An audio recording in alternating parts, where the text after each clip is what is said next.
অন্তর্বর্তী সরকারের প্রধান উপদেষ্টা ডক্টর মোহাম্মদ ইউনূস বলেছেন, ক্ষমতাচ্যুত প্রধানমন্ত্রী শেখ হাসিনাকে মানবতা বিরোধী অপরাধে বিচারের মুখোমুখি করা হবে। স্কাই নিউজকে দেওয়া সাক্ষাৎকারে তিনি আরও বলেন, বিচার প্রক্রিয়া শুরু হবে। শুধু শেখ হাসিনা নয়, তার সঙ্গে সংশ্লিষ্ট সবাই, তার পরিবারের সদস্য সহযোগীদেরও বিচারের মুখোমুখি করা হবে।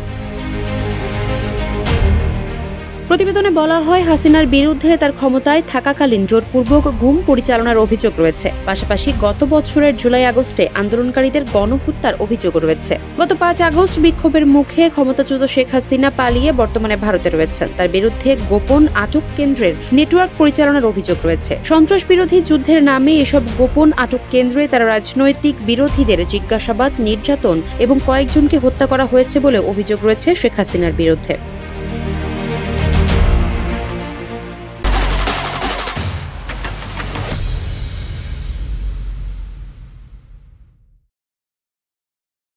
বাংলাদেশের ট্রাইব্যুনাল শেখ হাসিনার বিরুদ্ধে ২টি গ্রেপ্তারি পরোয়ানা জারি করেছেন। ডক্টর ইউনূস বলেন, শেখ হাসিনাকে ফেরত দিতে বাংলাদেশ আনুষ্ঠানিক চিঠি পাঠিয়েছে, তবে নয়াদিল্লির কাছ থেকে এ বিষয়ে এখনো কোনো আনুষ্ঠানিক জবাব আসেনি।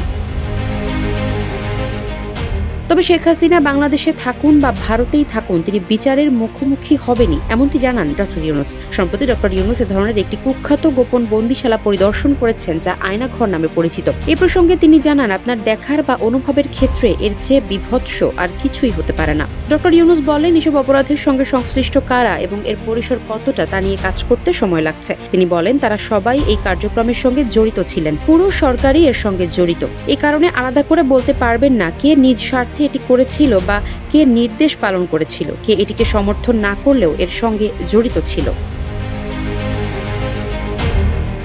হাসিনা, সামরিক বাহিনী ও পুলিশের বিরুদ্ধেও জুলাই-আগস্টে বিক্ষোভকারীদের উপর সহিংস দমন-পীড়ন পরিচালনার অভিযোগ রয়েছে। জাতিসংঘের হিসাব মতে সাবেক প্রধানমন্ত্রী পালিয়ে যাওয়ার আগের কয়েকদিন ১,৪০০ মানুষ নিহত হয়েছেন। ডক্টর ইউনূস ভুক্তভোগীদের পরিবারের সদস্যদের প্রত্যাশা অনুযায়ী দ্রুত ন্যায় বিচার নিশ্চিতের চেষ্টা করছেন এবং তিনি নেতৃত্বে থাকা অবস্থায় এই বিষয়টি নিষ্পত্তি করে যেতে চান।